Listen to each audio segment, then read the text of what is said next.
Let us hope Rod Stanton's trip to Zalabar and Pendrang proves Sir Eric dead beyond any possible doubt.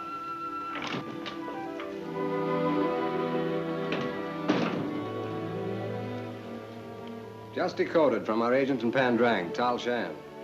Received radio report from Stanton. His plane forced down in Himalayas. Have mountain men searching. No word as yet.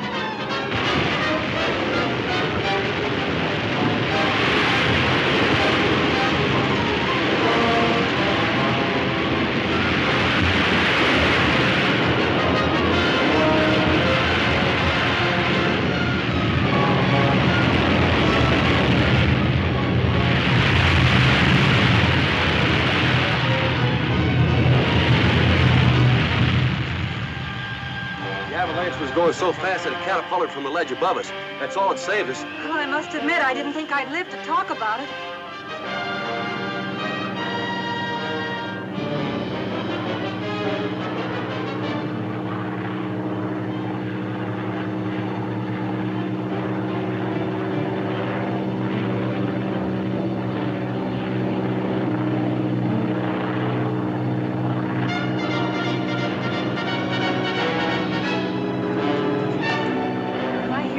Or is that a plane? That's a plane, all right.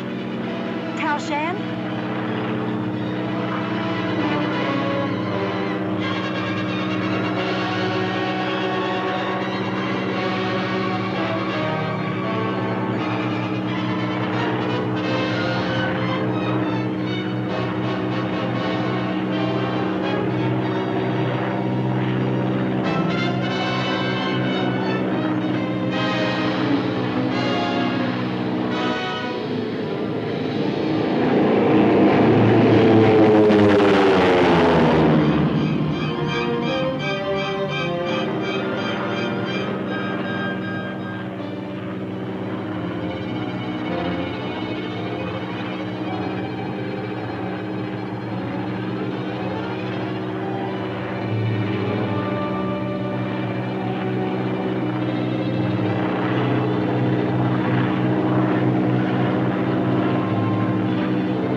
By any standard. No argument from me on that point.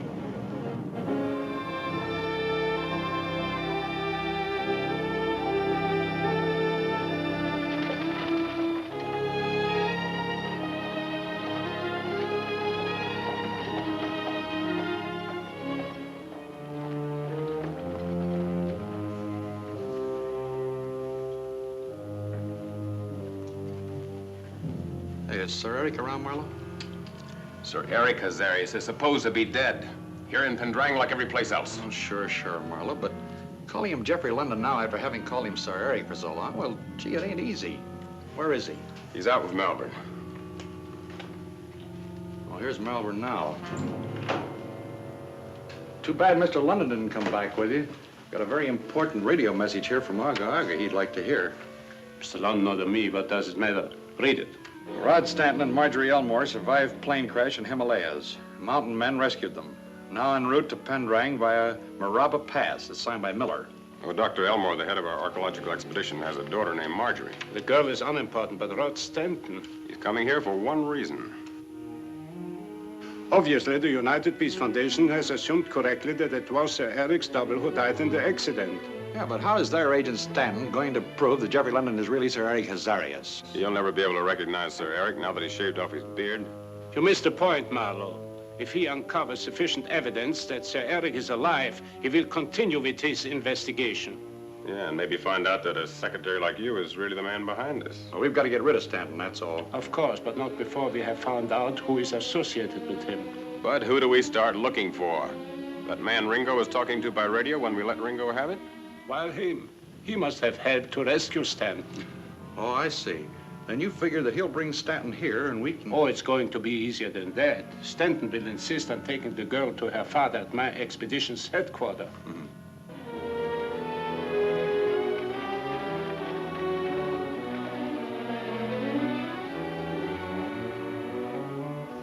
If my calculations are correct, the cavern containing the most important clue to the lost city of the jungle lies somewhere about there. That's close to the pool of light.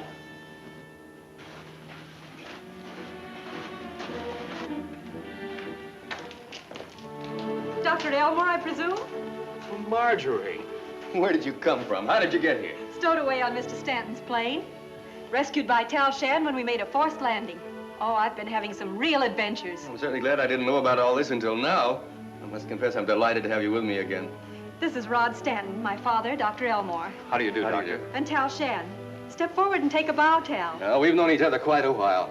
Thank you, gentlemen. This is my assistant, Dr. Greb. How do you do? Glad to know you. Pleasure, I assure you. Now, if you'll excuse me, I have to get back to the excavation.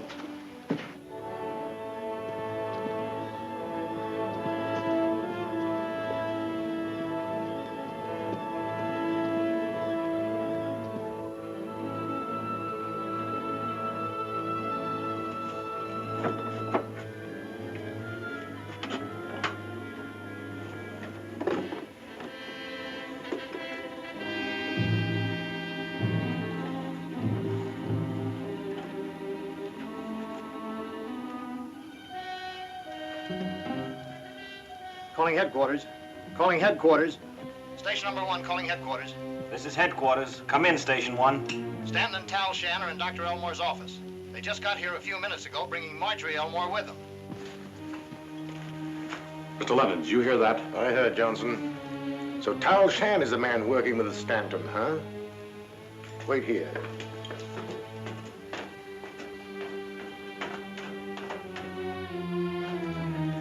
You know, I've got an idea. The United Peace Foundation is going to have 2 less agents.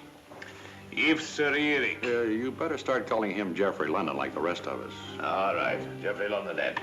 If he were half as efficient as I am, nobody would be able to follow him. Now, you're good, Geoffrey. But even you can't control people like you can your test tubes. And why is Mr. London in Pendrang? To find a certain mineral for you that we know is here. Yes, the rarest, most important mineral in the world, Meteorium, atomic weight 245. The only practical defense against the atomic bomb depends upon it. Hell, where is it? Oh, you'll get what you want sooner or later. Then you'll be famous, and Mr. London will sell your defense for the atom bomb to some country with so much money that we'll all be rich. Yeah, which will probably start the last great war. But that is no concern of mine. I want the great scientists of the world to bow to Ernst Gaffron. Nothing more. I want to be rich, and you want to be famous. You better start worrying about this Rod Stanton, because if Sir Eric don't stop him, he's liable to stop us. Till just now, Latana, I didn't know that Tao was married. Your surprise, Mr. Stanton, left no doubt of that fact. And a very pleasant surprise, I assure you. Thank you, Rod. Hello, Latana. Been traveling, Shan? Are you Rod Stanton? Our chief of police, Captain Hammond. Perhaps it's more precise to say the gentleman who enforces Indra's laws for her. Fair enough either way. Well, are you or aren't you? Yes, I'm Rod Stanton. And I'm just as curious to meet Indra as she is apparently curious to meet me. Shall we go? And so I have to do what I just explained, solely because Stanton has ground to suspect Sir Eric's identity. Very well, Mr. Malburn. We are allies. I control the people of Pendrang, the police, this casino. You have a fabulous secret you wish to preserve. By so much, we need each other.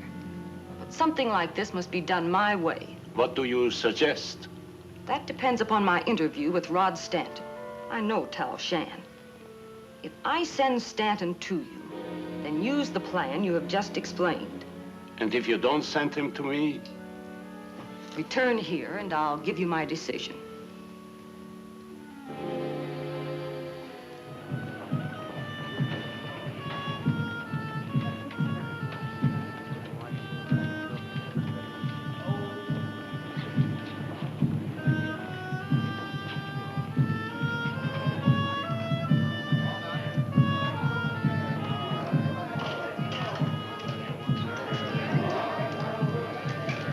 Time around, that makes 27 on the black, and then you play the 10 on the red. There. That system's infallible. It'll beat the wheel every time. Too bad you can't prove it till your next check comes. That won't be for a long time. And don't ask me for an advance.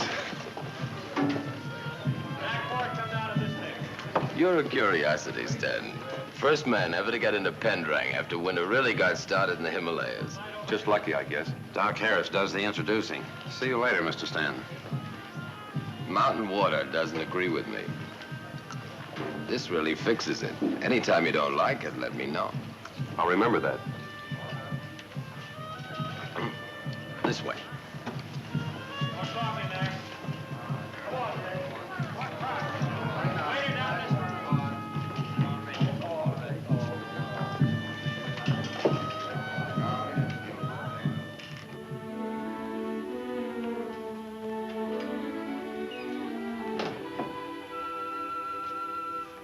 Pendrang is honored by your visit, Mr. Stanton, the United Peace Foundation's best agent. If you know that much, Indra, then you know my investigation's unofficial. I have no police powers, national or international. You're careful to obey the laws of the localities in which you operate. I know. Won't you sit down? Thank you.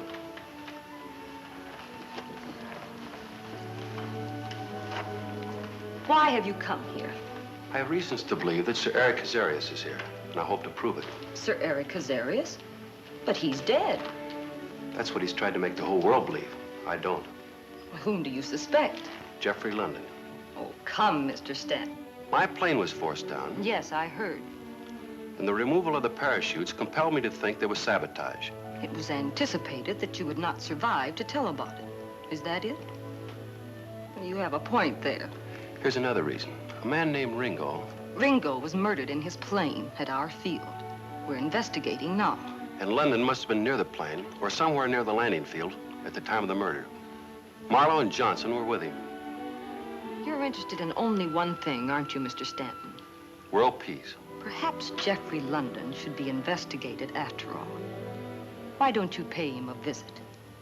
With my permission, of course. I hope you have better luck than I've had. What do you mean?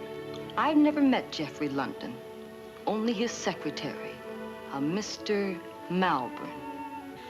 The death of that pilot was as much a shock to us as it must have been to you. Dr. Grepp arrived in his car when Mr. London landed and brought Mr. London here at once.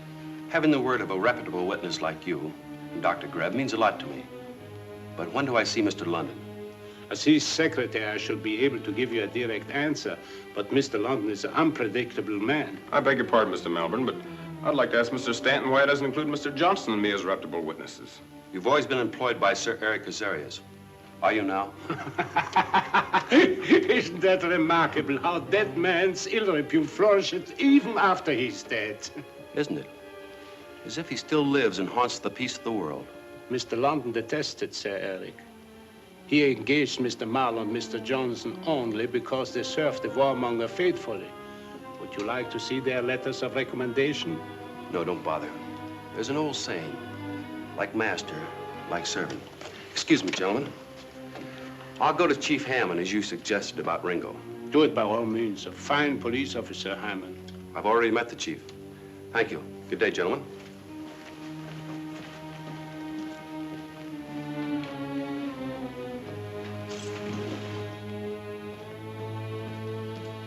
Indra sending him here means that she agrees with us. You better leave now.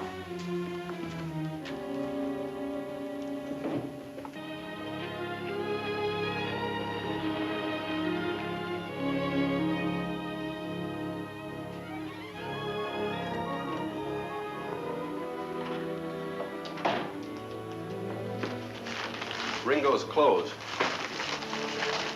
Hammond didn't mind giving them to you? No, I told you he wouldn't. I explained that you knew his brother, who needed them badly. That is true, and I shall give them to him. But not before we take from them what belongs to us.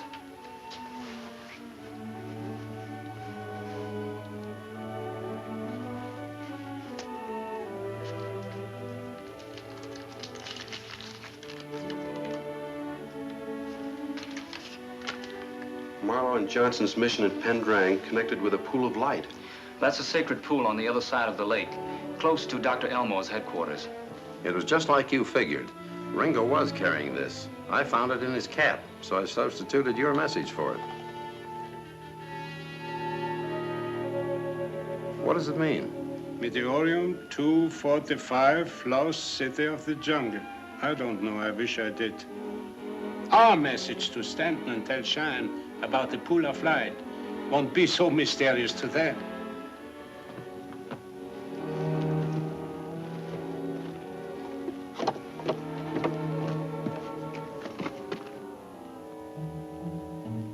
The pool of light? Yes. There is a legend that its waters hide the secret of the lost city.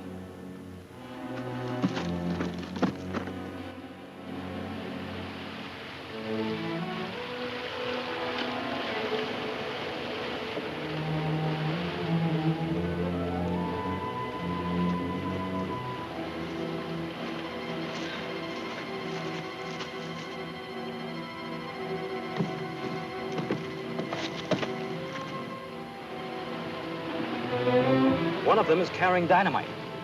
They're going to blow up the pool. It will cause great trouble in Pendrang if they do. The pool of light is sacred.